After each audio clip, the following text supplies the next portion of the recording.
शर्मा साहब, जिस तरह से दरबार मूव को फिर से बहाल कर दिया गया है और ये मैनिफेस्टो में, जो नेशनल कॉन्फ्रेंस का मैनिफेस्टो में कहा गया है कि अगर हमारी सरकार आती है तो हम दरबार को फिर से बहाल कर देंगे, और ये वादा पूरा कर दिया गया। तो इस दरबार मूव की बहाली से टैक्सी कारोबार को कितना फायदा होगा?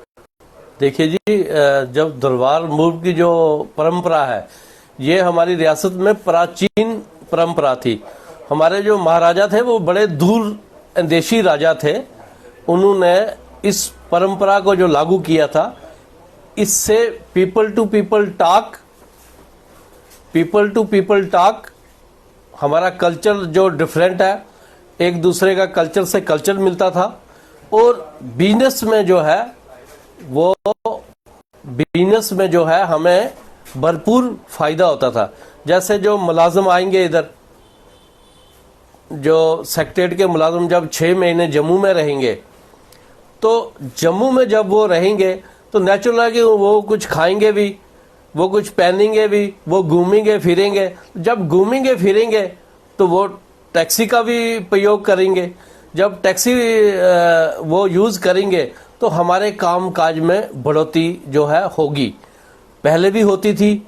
ये बहुत अच्छा फैसला है, देर आए दुरुस्त आए। ये जो दरबार मूव बंद करने का फैसला था, ये बहुत ही गलत फैसला था जिस भी सरकार ने किया। ये उन्होंने जो हमारी प्राचीन परंपरा थी, हमारा जो आपस में जो भाईचारा था, उसको ये खत्म करने वाली बात थी। तो हम शुक्रगुजार हैं कि सुबह का भूला हुआ अगर शाम को घर आ जाए तो उसको भूला हुआ नहीं कहते। इसमें हमारी जो कामकाज को बहुत जो है हमारा इजाफा होगा, हमारे लोगों को फायदा होगा।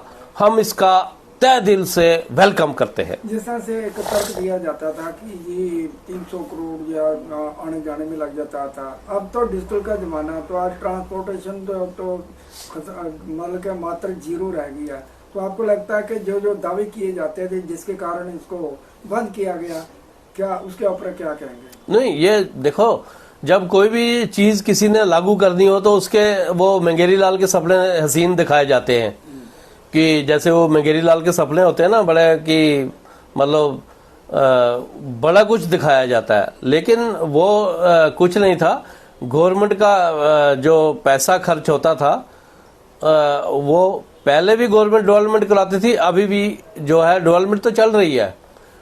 खजाना जो टैक्स पेयर का पैसा है हम लोगों का, जो हम लोग टैक्स देते हैं, तो उस पैसे से वो मूव होता था। ये एक बहाना था, जिन लोगों ने भी ये दिया था ये आंकड़े कि इतने करोड़ रुपया बचेगा, वो होगा। तो मैं कहता हूं कि सबसे ज्यादा अगर ये वीआईपी लोग अपने कोठियों में जो हर साल, मैं कहता हूं 20-20, 30-30 लाख रुपए एक कोठी पे खर्च करते हैं, अगर ये अपने खर्चों, जो जितने भी हमारे वीआईपी हैं, अपने खर्चों में कटौती करें तब भी 3 दरबार मूव हो जाते हैं। ये तो एक ऐसे ही एक बहाना बनाया हुआ था इस परंपरा को, इस भाईचारे को खत्म करने के लिए। जिस तरह से बंद किया गया था तो कितना नुकसान होता था? हर साल लोग आते थे, इतना ज्यादा नहीं आते थे। दरबार मूव का मतलब होता था कि दरबार यहाँ पे पहुंचना, और होटल का काम चलता था। कितना नुकसान हुआ? टैक्सी ऑपरेटर जिस तरह से बड़ी इंतजार करते थे कि आएंगे। हमारी इंडस्ट्री का करोड़ों रुपए का इस सीजन में 6 महीने में नुकसान होता था। बाकी आप देखिए, ढाबे वाला है, कोई होटल वाला है, मतलब ऑटो रिक्शा वाला है, सबका ही। अब कोई, मैंने पहले भी बोला आपको कि जो यहाँ रहेगा, अगर 6 महीने बचे लेके, किराने वाले का फायदा था।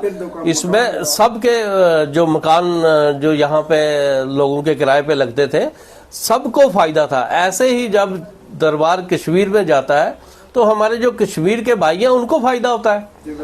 तो ये एक अच्छा वेलकम स्टेप है जो सरकार ने लिया है। खैर, सरकार तो अभी मैं कहूँगा हैंडीकैप ही सरकार है, तो ये बेचारे, लेकिन फिर भी ये फैसला लिया।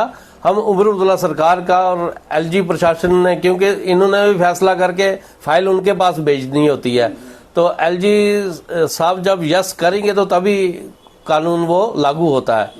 तो मैं इन दोनों का, एलजी प्रशासन का भी और उमर साहब का भी तहे दिल से शुक्रिया अदा करता हूँ।